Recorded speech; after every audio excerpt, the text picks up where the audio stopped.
I'm Ravi around the world, and this is Antarctica. Are you like, how do you get to Antarctica?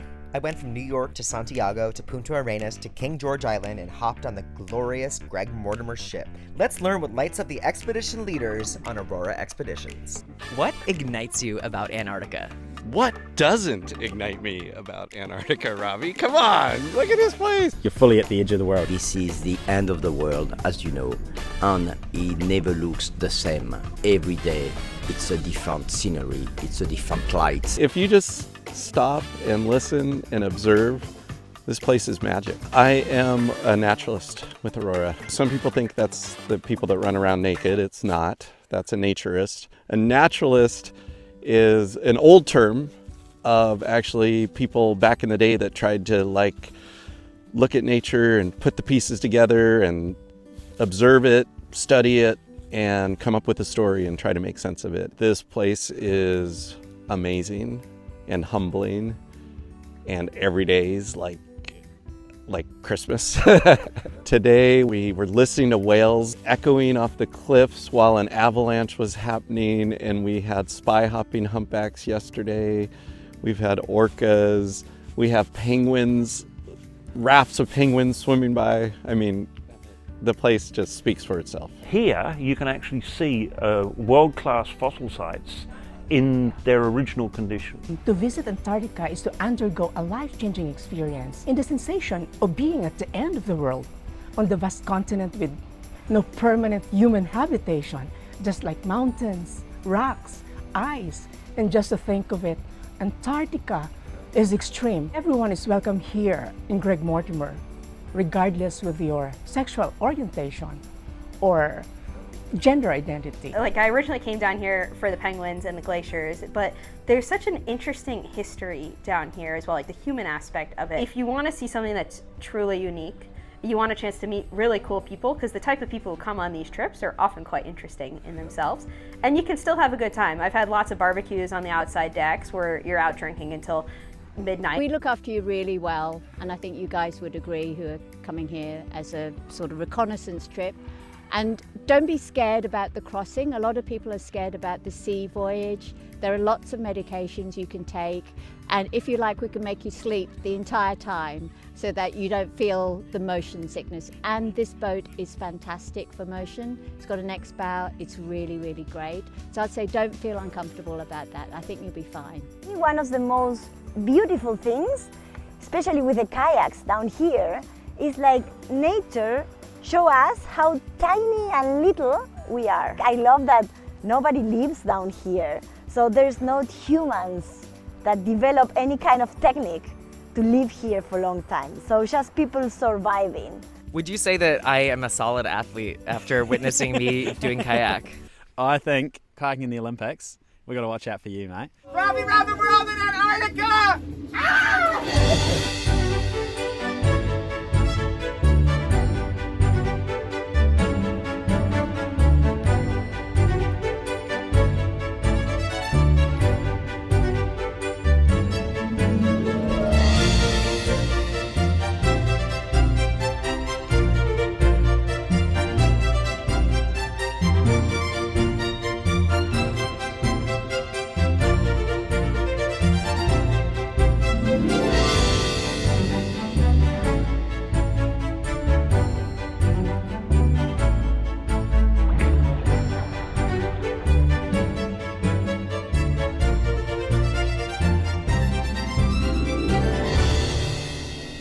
Let's get into ship life on the Greg Mortimer.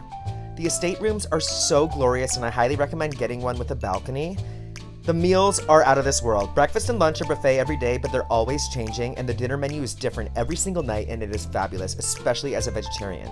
There's a bar on the 5th floor and the 8th floor with an observatory deck. There's a glorious library, and they have these epic keynotes every single day during recap hour, where we hear from scientists, paleontologists, photographers, everybody in the industry that is an expedition leader on the ship. Now we're going to learn a little bit more on climate change and why we must do everything in our power to protect Antarctica. These areas are very much fragile, so they're changing a lot because of the climate change and many other things. From this moment, when you're on board of the beautiful expedition cruise ship, you become an ambassador of knowledge. So that would be your responsibility from this moment to share this knowledge to your relative, friends, and widest circles. Talk about Antarctica in particular, and in terms of travel, you often hear in the media that, oh, we shouldn't go to this place because it has such a huge environmental impact, right? Such a huge carbon footprint.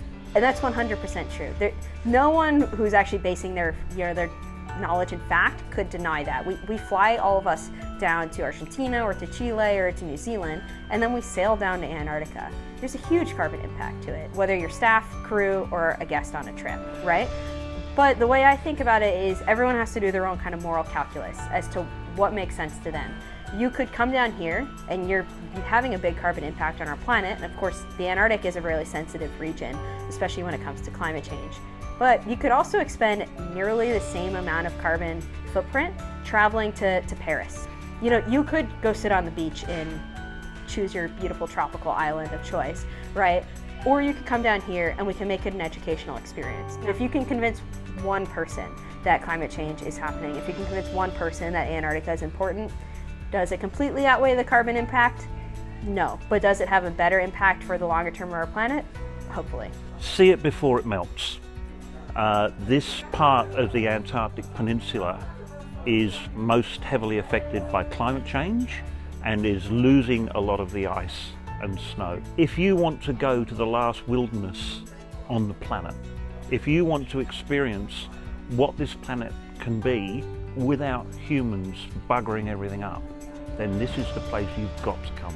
Once you're down here, you are an ambassador for Antarctica. You are an ambassador for the wilderness of the world. And that in itself is a carbon offset. Everything that you do on board is worthwhile for you to be able to go home and preach to the world, look, this place must be saved. We've got to do something. I think that being able to take that message home is the most powerful carbon offset that you can possibly have. When the sun's out, it reaches into your soul, it touches every single cell in your body, and it never gives it back.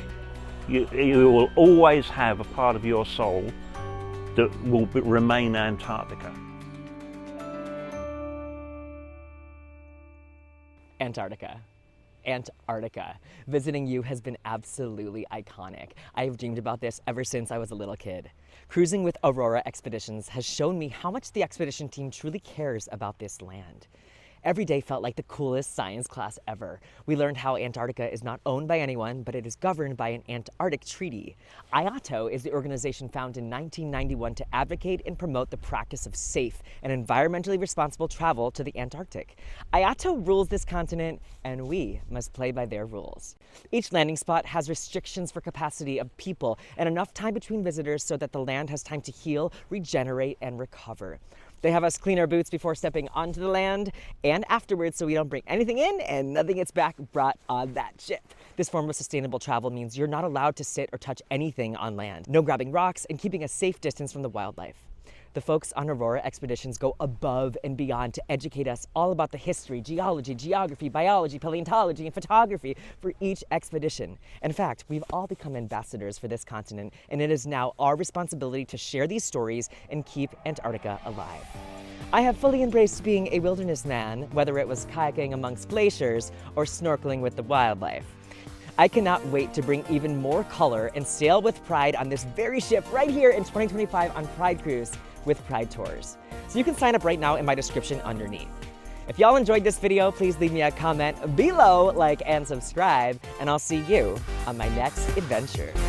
Robbie around the world.